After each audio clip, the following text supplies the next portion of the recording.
সবাইকে অবাক করে দিয়ে 18 বছরের বৈবাহিক সম্পর্ক ইতি টানার ঘোষণা দিয়েছেন কানাডার প্রধানমন্ত্রী জাস্টিন ট্রুডো এবং তার স্ত্রী সোফি গ্রেগরি। ইনস্টাগ্রাম পোস্টেই দম্পতি বিচ্ছেদের বিষয়টি প্রথমে জানিয়েছেন। এরপর ট্রুডোর অফিস থেকেও এক বিবৃতিতে বিচ্ছেদের চুক্তিতে দুজনের স্বাক্ষর করার বিষয়টি নিশ্চিত করা হয়েছে। ট্রুডো সোফির বিয়ের বয়স 1.5 যুগ হলেও তাদের প্রেম ছিল ছোট্টবেলা থেকেই। তাদের রয়েছে 3 সন্তান। আরও জানাচ্ছেন রানা মঞ্জুর। কানাডার স্থানীয় সময় বুধবার 51 বছর বয়সী ট্রুডো এবং 48 বছর বয়সী সোফি গ্রেগরি দম্পতি জানান, ইনস্টাগ্রাম পোস্টে এই দম্পতি আরও জানান তারা একটি ঘনিষ্ঠ পরিবারের মতো থাকবেন, যার ভিত্তি হবে ভালোবাসা এবং সম্মান। সে প্রথম ডেটে সোফিকে ট্রুডো বলেছিলেন তিনি তার বাকি জীবন সোফির সঙ্গে কাটাতে চান।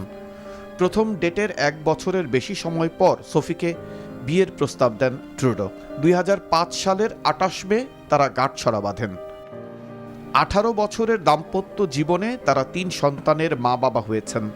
2রা আগস্ট বিবাহ বিচ্ছেদের সময় তারা তাদের 3 সন্তানের ব্যক্তিগত গোপনীয়তা বজায় রাখতে আহ্বান জানিয়েছেন। তাদের 3 সন্তানের বড়জন 15 বছর বয়সী জেভিয়ার, দ্বিতীয় সন্তান 14 বছর বয়সী এলা গ্রেস এবং কনিষ্ঠ সন্তান 9 বছর বয়সী হার্ডিন। সমালোচকরা বলছেন, পারিবারিক রীতিতে তৃতীয় মেয়াদে প্রধানমন্ত্রী থাকা অবস্থায় বিবাহ বিচ্ছেদ করলেন জাস্টিন ট্রুডো। কেননা ট্রুডোর বাবা কানাডার সাবেক প্রধানমন্ত্রী পিয়েরে এলিয়েট ট্রুডো প্রধানমন্ত্রী থাকা অবস্থায় 1999 সালে মার্গারিটের সাথে বিবাহ বিচ্ছেদ করেছিলেন। রানা মঞ্জুর, এনটিভি, ইন্টারন্যাশনাল ডেস্ক।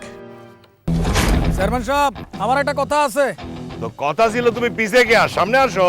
এই কদিন ধরে আমি একবারও দেখলাম না তো জামাইটার লগে কথা বলতে। রিদিশা চকো ফান বিস্কুট নিবেদিত নতুন ধারাবাহিক নাটক প্রবাসী পরিবার। তো খালাম্মার নামে পাঠাইতো, তুমি ইচ্ছা মতো খরচ করতা। আমি বিদেশে থেকে কষ্ট করে তিল তিল পয়সা জমায় তোমার পয়সা পাঠাই। এটা কি হিসাব চাইতে পারি না আমি? আমার কাছে টাকার হিসাব কত বড় সাহস ওর। ঠিকই তো আছে। হ্যাঁ, বিদেশ থেকে টাকা পাঠায়। তোমার কাছে হিসাব চাইবো না তো কার কাছে হিসাব চাইবো? পাশে বেটার কাছে। রচনা ও পরিচালনা মারুফ রেহমান। এটা কি সালাম দেওয়ার জায়গা? ভাবি, আমি মাছ রাখতেও পারি না, আমি মাছ কাটতেও পারি না, আমার অনেক গন্ধ লাগে। আর তুমি না পারলে রেখে দাও না, আম্মা এসে রান্না করবে। আর নয়তো কাজলকে বলে দিচ্ছি, কাজল এসে রান্না করবে, ঠিক আছে? না গো, দেখবেন বৃহস্পতি, শুক্র ও শনিবার রাত 8:20 এনটিভিতে। এখনো নাম্বার মনে রাখছো? মনে রাখিনি, ফোনে রাখছি। এখন বিকাশ অ্যাপে পাবেন দেশের প্রথম ডিজিটাল লোন।